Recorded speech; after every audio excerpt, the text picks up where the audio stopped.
రాజపేట మండల కాంగ్రెస్ పార్టీ అధ్యక్షులైనటువంటి నమ్మిన మహేందర్ గౌడ్ గారు మనతో ఉన్నారు. వారు వారి రాజకీయ జీవితంలో ఎల్లవేళలా ప్రజలకు అండగా ఉంటూ ఎన్నో సేవా కార్యక్రమాలను చేశారు. ఇప్పుడు ప్రస్తుతం స్థానిక ఎన్నికలు జరుగుతున్న నేపథ్యంలో రాజపేట మండల వ్యాప్తంగా ఉన్నటువంటి కాంగ్రెస్ పార్టీ సర్పంచ్ అభ్యర్థులను గెలిపించేందుకు కంగనం కట్టుకొని ప్రజల్లోకి వెళ్తున్నారు. మరి ఈ నేపథ్యంలో రాజపేట మండల వ్యాప్తంగా కాంగ్రెస్ పార్టీ హవా ఏ విధంగా ఉంది, సర్పంచ్ అభ్యర్థులు ఎలాంటి హామీలతో ముందుకు వెళ్తున్నారు అనే విషయాన్ని వారి మాటలోనే అడిగి తెలుసుకుందాం. సార్ నమస్కారం. సార్ నేను రాజపేట మండల కాంగ్రెస్ పార్టీ అధ్యక్షుడిగా ఎన్నో సంవత్సరాల నుండి ప్రజలకు చేరువుగా ఉన్నాను. ఇక్కడ ఉన్నటువంటి స్థానికంగా ప్రధాన సమస్యలన్నీ మీకు తెలుసు. సో మరి రాజపేట గ్రామ పంచాయతీ కాకుండా ఈ మొత్తం మండలంలో ఎన్ని గ్రామ పంచాయతీలు ఉన్నాయి సార్? రాజపేట మండలంలో మొత్తం 23 గ్రామ పంచాయతీలు, మేజర్ గ్రామ పంచాయతీలు రాజపేట హెడ్ క్వార్టరు, అదేవిధంగా రఘునాథపురం, ముందుగుల, వేగంపేట, చల్లూరు, సింగారము, మరి పాంకుంట, మిగతా గ్రామాలు కూడా అటు మేజర్ కాకుండా ఇటు లోపల కాకుండా మీడియంగా ఉన్న గ్రామ పంచాయతీ కూడా బారుపల్లి, నమిలే, దూది వెంకటాపురం, కాలువపల్లి, మరి అతనే రేణుగుంట, వేగంపేట గ్రామాలు లోను రాజపేట మండలంలో ఒక పుట్టగూడెం తండ మొన్ననే రీసెంట్గా అది ఎస్టీ జనరల్ అయింది. అది యునానిమస్గా కాంగ్రెస్ పార్టీ అభ్యర్థి మురావత్ రామచనాయక్ గారు ఏకగ్రీవంగా ఎన్నికయ్యారు. దాంతోపాటు అక్కడ ఉన్నటువంటి వార్డు మెంబర్ కూడా ఏకగ్రీవంగా ఎన్నుకోవడం జరిగింది. పోతే ముల్లగూడెము, అది మారుమూల ప్రాంతము, అడవి ప్రాంతము, అది కూడా ఇండిపెండెంట్ అభ్యర్థి అయినటువంటి అతను గ్రామ మొత్తం పూర్తి వార్డు మెంబర్లతో సహా వారిని కూడా ఏకగ్రీవంగా ఎన్నుకోవడం జరిగింది. పోతే ఇక ఒకటే కమ్యూనిటీ ఉన్నటువంటి ముల్లగూడెం, అదేవిధంగా కొండ్రెడ్డి చెరువు, ఆ కొండ్రెడ్డి చెరువులో ముద్రాజులు విద్యుత్ వన్ పార్టీలే మా కాంగ్రెస్ పార్టీ ఇద్దరు పోటీ ఊరు, ఎవరు గెలిచినా మా అభ్యర్థులు. కాబట్టి గత ఈ స్థానిక ఎన్నికలు నోటిఫికేషన్ నుంచి మొదలుకుంటే, షెడ్యూల్ నుంచి మొదలుకుంటే 23 గ్రామాలలో గతంలో టీఆర్ఎస్ ప్రభుత్వం 10 ఏళ్ళు అధికారంలో ఉండి రాజపేట మండలాన్ని సాగునీరు కానీ తాగునీరు కానీ మరి ముఖ్యంగా విద్యా విషయంలో ఇక్కడ ప్రైవేట్ కాలేజీ ఉండే, అది కూడా గత విద్యా ఇయర్ అది మూతపడ్డది. అప్పుడున్న ఫీజు రియంబర్స్మెంట్ కానీ ఏదైనా ఇవ్వకపోవడం వల్ల ఈ ఎండింగ్ వల్ల మేము గౌరవ ఆలయ శాసనసభ్యులు ప్రభుత్వ విప్ గారి దృష్టికి తీసుకెళ్ళాం. మేము రాబోయే ఇంటర్ విద్యా సంవత్సరానికి అందుబాటులోకి తీసుకురావడానికి వారు అన్ని ఆదేశాలతోని మన ముఖ్యమంత్రి గారిని సంబంధించిన విద్యాశాఖ మంత్రి గారిని కలవడం జరిగింది. ముఖ్యంగా మాది చాలా ఉమ్మడి జిల్లాలో కూడా మారుమూల మండలం రాజపేట మండలం, అదేవిధంగా భువనగిరి యాదాద్రి జిల్లాలో కూడా మారుమూల మండలం. ఎందుకు మారుమూల మండలం అంటారంటే ఇటు మనకు బచ్చనపేట, బొందుగల దాకా బచ్చనపేట అంటే అది వరంగల్ డిస్టిక్, జనగాం డిస్టిక్, ఇటు పోతే మన మెదక్ డిస్టిక్, ఇటు పోతే మన కేసీఆర్ గారి ఫామ్ హౌస్ 16 కిలోమీటర్ల దూరంలో. కాబట్టి ఈ మండలాన్ని గత పాలకులు 10 సంవత్సరాలు ఇక్కడ ఉన్న మాజీ శాసనసభ్యులు తాగునీరు విషయంలో కానీ, సాగునీరు విషయంలో కానీ, మరి విద్యా విషయంలో కానీ, రోడ్ల విషయంలో కానీ పూర్తి స్థాయిలో వారు విఫలమైనారు.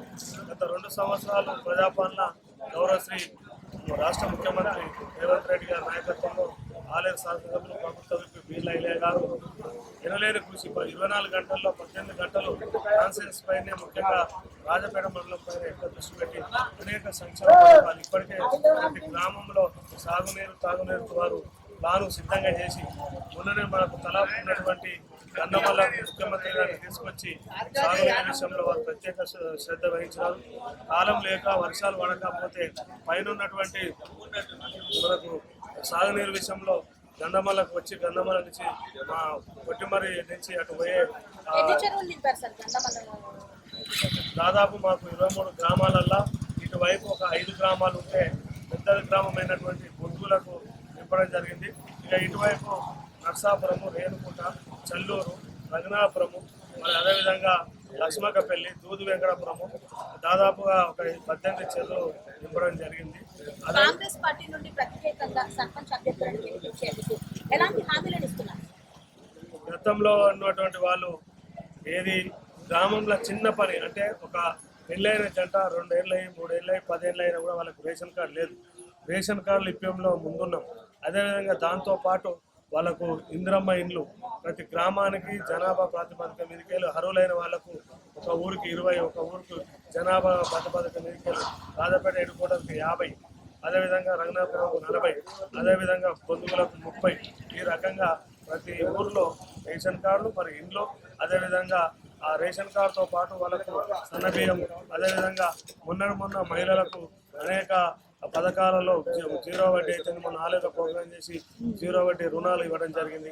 అట్లనే ఆత్మగౌరవం అంటున్నటువంటి బతుకమ్మ పేరు మీద ఎంతో మోసం చేసినా కూడా నాణ్యత లేని మహిళలను కించపరిచే విధంగా ఇచ్చినటువంటి సారికి తలదన్నే విధంగా ఈనాడు మంచి ఒక ఉన్నత స్థాయి వాళ్ళు ఆ ధనికులైతే ఏ రకంగా అయితే వాడుకుంటారో అటువంటి చీరలను మన మా మండలంలో ఈ నోటిఫికేషన్ పడకముందుకే పూర్తి స్థాయిలో సమబాల గ్రూపులతో పాటు రేపు ఎన్నికల నోటిఫికేషన్, ఎన్నికల షెడ్యూల్, అదేవిధంగా ఎన్నికల కోడ్ పోగానే ప్రతి రేషన్ కార్డు ఉండి 18 సంవత్సరాల నుంచి 90 సంవత్సరాలు ఉన్న ప్రతి మహిళకు, ప్రతి అమ్మకు, ప్రతి అక్కకు, ప్రతి అవ్వకు ఆ చీరను అందించే విధంగా ప్రణాళికలతో ఉన్నాం.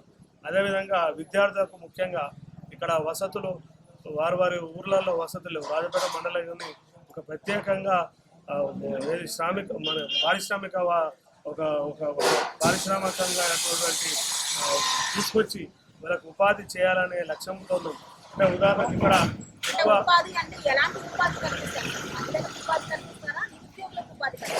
ఇటు మహిళలకు మరి అదేవిధంగా నిరుద్యోగులకు కూడా మనకు పైన జయపురం దాటంగానే అటువంటి ఏరియాలలో, ఇండస్ట్రియల్ ఏరియాలలో చిన్న కంపెనీల అక్కడ ఇబ్బంది పడుతుంది. కాబట్టి ఈ ఏరియాకు లేవు. వాళ్ళు ఇప్పటికే కొన్ని ఏరియాలు పాయింట్ అవుట్ చేసిపోయారు. రఘునాపురం ఇటు చివర, అటు బంధువుల చివర, ఇటు పాంకుంట రెవెన్యూ చివర, ఇటు బేరంపేట చివర కూడా వాళ్ళు స్థలాన్ని చూసుకొని పోయారు. వాళ్ళను ఇంకెక్కువ గవర్నమెంట్ ద్వారా తర్వాత మండల ప్రజల సహకారాలు ఇచ్చుకుంటూ అటువంటి ఇండస్ట్రీలను తీసుకొస్తే ఇక్కడ ఉన్నటువంటి 23 షిఫ్టులు 24 గంటల్లో మహిళలకు కానీ, నిరుద్యోగ యువకులకు కానీ, మరి మధ్యతరగతుల వాళ్ళకు కానీ ఉపాధి వచ్చే విధంగా మేము ప్రయత్నం చేస్తాం. కాంగ్రెస్ ప్రభుత్వం పైన ప్రజల్లో చాలా వ్యతిరేకత ఉంది. ఈ స్థానిక సంస్థలలో టీఆర్ఎస్ఏ వస్తుంది అని అంటున్నారు. ఏమంటారు సార్? వారు ఈ సంక్షేమ పథకాలు మన గౌరవ ప్రభుత్వం బీర్లా ఎల్లన్న గారు ప్రతినిత్యం కాన్స్టిట్యున్సీలో ఏదో మండలంలో అభివృద్ధి పైన, ఇంకా మిగతా సమస్యల పైన వాళ్ళు పోరాటం చేసుకుంటూ, ఇంకా వాళ్ళ సమస్యలను తీర్చుకుంటూ అనేక సందర్భాల్లో కూడా ఢిల్లీ పెద్దలను కూడా కలుసుకుంటూ ముఖ్యమంత్రి గారికి దగ్గర ఉండి వారు సంక్షేమ పథకాలు ఎక్కువ తెచ్చిస్తుంటే ఈర్ష్యత్వం. ఎందుకంటే వాళ్ళు రేషన్ కార్డు ఇవ్వలే, వాళ్ళు మహిళలకు ఫ్రీ బస్సు సౌకర్యం లేదు, ఉచిత విద్యుత్ లేదు, ఇండ్లు లేవు, మరి ఉద్యోగులకు ఉన్నవాడు కాలేజీ అది పోయేదాకా వాళ్ళు నిర్లక్ష్యం చేశారు. కాబట్టి వాళ్ళు ఆ ఈర్ష్య మేము చేయలేని కాంగ్రెస్ ఎమ్మెల్యే, కాంగ్రెస్లో ఇటువంటి ప్రతి గ్రామంలో పథకాలు వెళ్ళిపోయినాయి. అంగన్వాడీలు అయితే వాస్తవానికి ఏ ఊరు పోయినా కిరాయి భవనాలు ఉన్నాయి.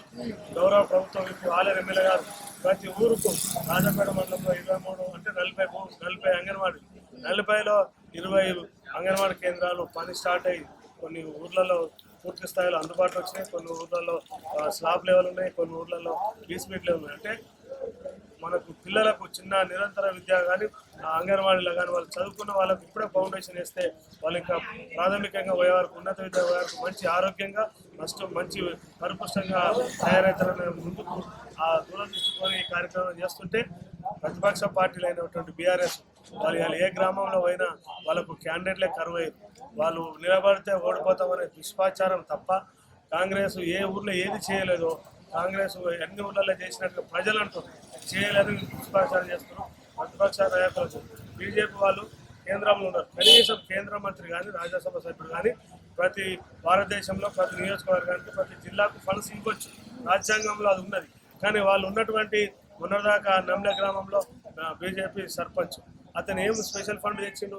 ఇదే కాంగ్రెస్ ప్రభుత్వంలో అంతమందికి ఉన్నటువంటి ప్రభుత్వాలే ఇచ్చినాయి తప్ప వాళ్ళు కేంద్ర మంత్రి నుంచి కానీ రాజ్యసభ నుంచి తెచ్చి డెవలప్ చేశారంటే అది లేదు. రాజపేటలో కూడా ఎంపీటీసీ బీజేపీ ఉంది.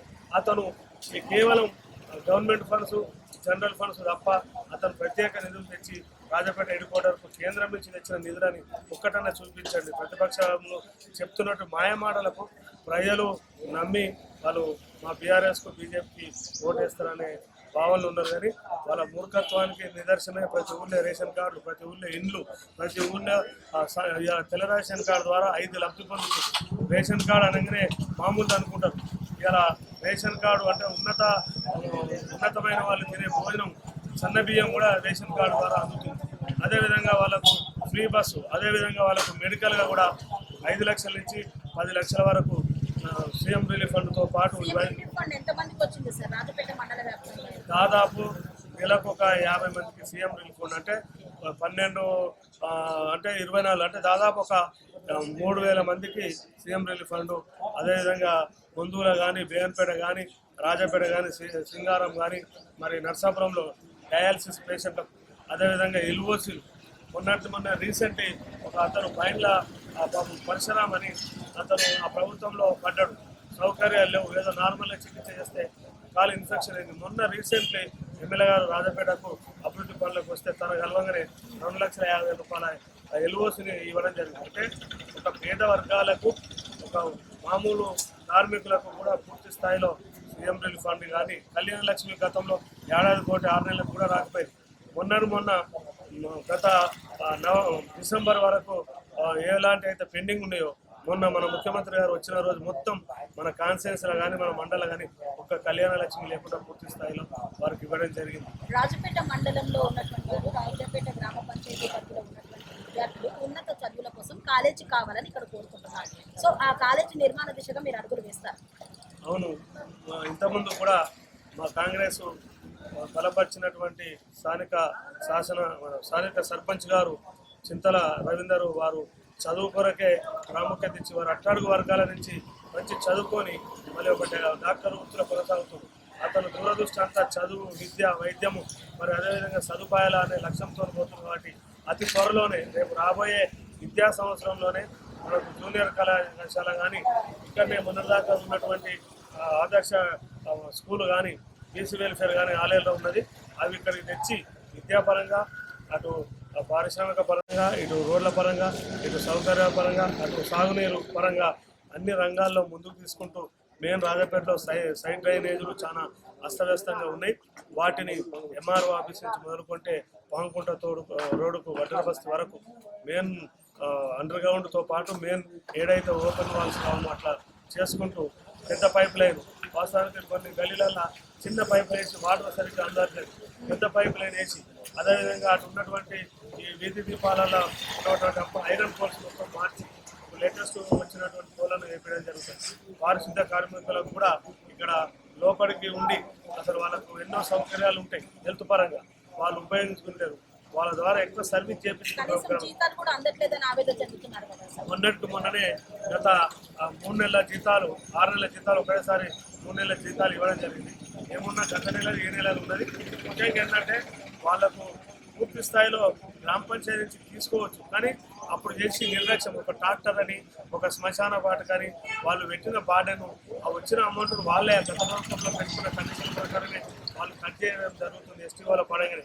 అటువంటిది లేకుండా పూర్తి స్థాయిలో ఇక్కడ అభివృద్ధి దిశగా స్పెషల్ ఫండ్ తెచ్చి హెడ్ క్వార్టర్ను రూపురేఖలుగా మార్చాలనేదే మా ఆలోచన, మా సర్పంచ్ గారి ఆలోచన. అందువచ్చే విద్యావంతుడు, అతను డాక్టర్గా వృత్తిలో వారు సేవలను పేద ప్రజలకు ఎట్లయితే చేస్తుండో గ్రామం కూడా ఆ రకంగా చేయించాలనే దృఢ సంకల్పంతో వారిని రాజపేట ప్రజలు అత్యధిక మెజారిటీతో గెలిపిస్తారని, గెలిచిన తర్వాత ఇక్కడ ఉన్నటువంటి వసతులను 100% మెరుగుపరిచి రాజపేట ప్రజలను ఒక ఆదర్శంగా తీసుకుపోవాలని లక్ష్యంగా పనిచేస్తారు. రాజపేట మండల వ్యాప్తంగా ఉన్నటువంటి కాంగ్రెస్ పార్టీ అభ్యర్థులైనటువంటి సర్పంచ్లను గెలిపించేందుకు మా TR9 టీవీ తరఫున ఈ మండల ప్రజలకు ఏం చెప్పారు? ముఖ్యంగా TR న్యూస్ అంటే ఒక మామూలు న్యూస్ కాదు. పెద్ద ఛానళ్లను తనదల్లే రీతిలో వారు చిన్న సమస్యను కూడా వాళ్ళు పెద్దగా పరిష్కారాన్ని తొందరగా ఏ విధంగా సహకరిస్తారు. 23 గ్రామ పంచాయతీలో ఆల్రెడీ దాదాపు 2 యునానిమస్ అయినాయి. 21లో 18, 2 అంటే దాదాపు 21 సర్పంచులు గెలుచుకోబోతున్నాం. ఏమున్నా కొన్ని లోపాల వల్ల 1-2 గెలుస్తారనే ఆశ వాళ్ళకుంది. అవి కూడా మేము అధిగమించి మొత్తం 23 గెలుస్తాము సర్పంచులు. ఎందుకంటే ప్రతి గ్రామం పైన ఇంద్రమైన్లునే, వాటికి తోడు రేషన్ కార్డులు ఉన్నాయి, దానికి తోడు వాళ్ళకు విద్యుత్ అందుతుంది ఫ్రీగా, దానికి తోడు పిల్లలకు దూరం పైన కూడా వాళ్ళకు వసతి సౌకర్యం కల్పిస్తున్నాం. కాబట్టి మహిళలకు 0 వడ్డీ రుణాలు, మహిళలకు ప్రముఖ పాత్ర పోషిస్తున్నటువంటి తెలంగాణ ప్రజాపాలనకు వాళ్ళు ఆదరించి 100% సర్పంచ్లను గెలిపిస్తారని ఆకాంక్షిస్తున్నాం. రాజపేట మండల కాంగ్రెస్ పార్టీ అధ్యక్షులు, మరి కాంగ్రెస్ పార్టీ అందిస్తున్నటువంటి ప్రజా పాలన ద్వారా ప్రజలకు అన్ని రకాల అభివృద్ధి, సంక్షేమ పథకాలను వారి ముంగిట్లో చేర్చుతున్నామని, ఈ నేపథ్యంలోనే రాజపేట మండల వ్యాప్తంగా ఉన్నటువంటి 23 గ్రామ పంచాయతీలలో 2 ఏకగ్రీవం కాగా 21 గ్రామ పంచాయతీలలో కూడా కాంగ్రెస్ పార్టీ అభ్యర్థులే గెలుస్తారని ధీమా వ్యక్తం చేస్తున్నారు. మరి ఆ ప్రజా ఆశీర్వాదంతో వారి ధీమా నెరవేరాలని మనసారా ఆకాంక్షిస్తూ పిటిఆర్ 9